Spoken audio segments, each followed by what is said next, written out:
Part 2. Ganesha and Chandra's Curse. The race remembered and Ganesha's joy. In our last story, Making of Vigneshwara, we saw how the wise Lord Ganesha won a grand celestial race against his speedy brother, Lord Kartikeya. The challenge was to circle the entire universe 3 times, and the prize was the great title of Vigneshwara, the commander of obstacles, who would be worshipped before all others.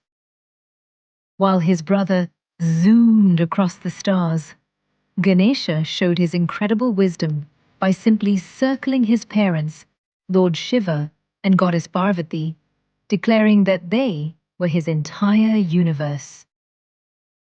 For this beautiful act of love and cleverness, he was declared the winner and became the most respected Vigneshwara. To celebrate this wonderful honor, Ganesha went on a joyous journey. Everywhere he went, gods and humans alike cheered for him, and to show their love, they offered him his most favorite treats, delicious modaks and laddus. With his big heart, Ganesha accepted every offering. By the time he was ready to return home, his belly was full, and he was very content. The snake belt and the moon's laughter. It was on this happy journey home, riding his faithful mouse Mushika, that our next adventure began.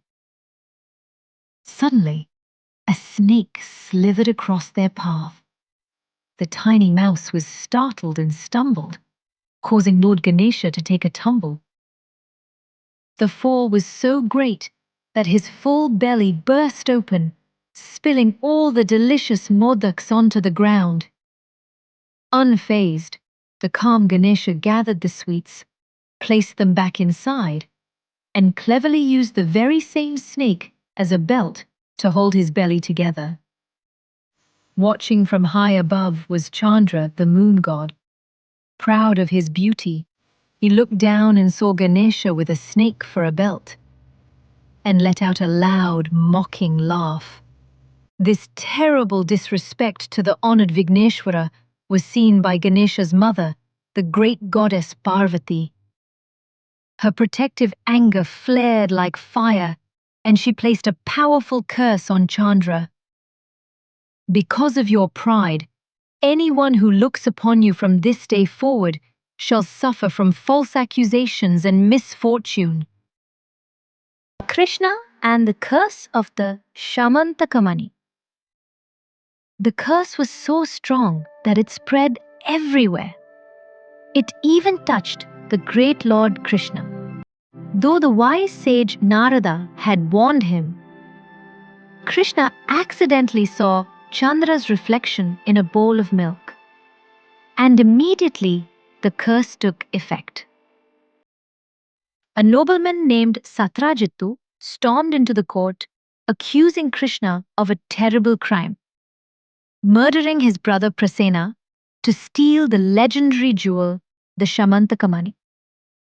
The Shamantakamani was no ordinary gem. It was a dazzling, magical ruby blessed by the sun god Surya. Every single day, it produced enormous amounts of gold. Some say over 170 pounds. It brought prosperity and good fortune to the virtuous, but ruin and disaster to the greedy. Satrajittu, a great devotee of Surya, had been gifted the jewel as a boon. Its brilliance was so bright that when he wore it, people mistook him for the sun god himself. Krishna had once advised Satrajittu to gift the jewel to King Ugrasena, so its wealth could benefit the whole Yadava kingdom. But blinded by pride, he refused. Later, Prasena wore the jewel while hunting, but he was killed by a lion. The lion was then slain by the mighty bear king Jambavantadu, who carried the jewel to his cave for his child to play with. When the curse spread, people believed Krishna had murdered Prasenna. Determined to prove his innocence, Krishna went on a dangerous quest. He entered Jambavantaru's cave, where the great bear king mistook him for a thief. A fierce battle began, lasting 28 days. The earth shook, mountains trembled, the cave roared with the sound of their fight. At last, Jambavantaru realized Krishna was a divine being.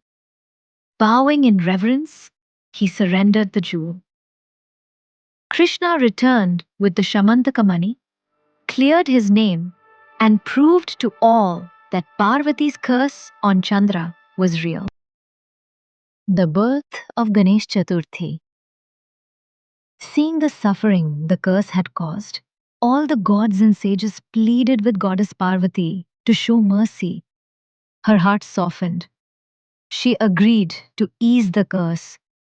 She declared, "The curse will now only be active on one special day of the year, the fourth day of the bright fortnight of the month of Bhadrapada.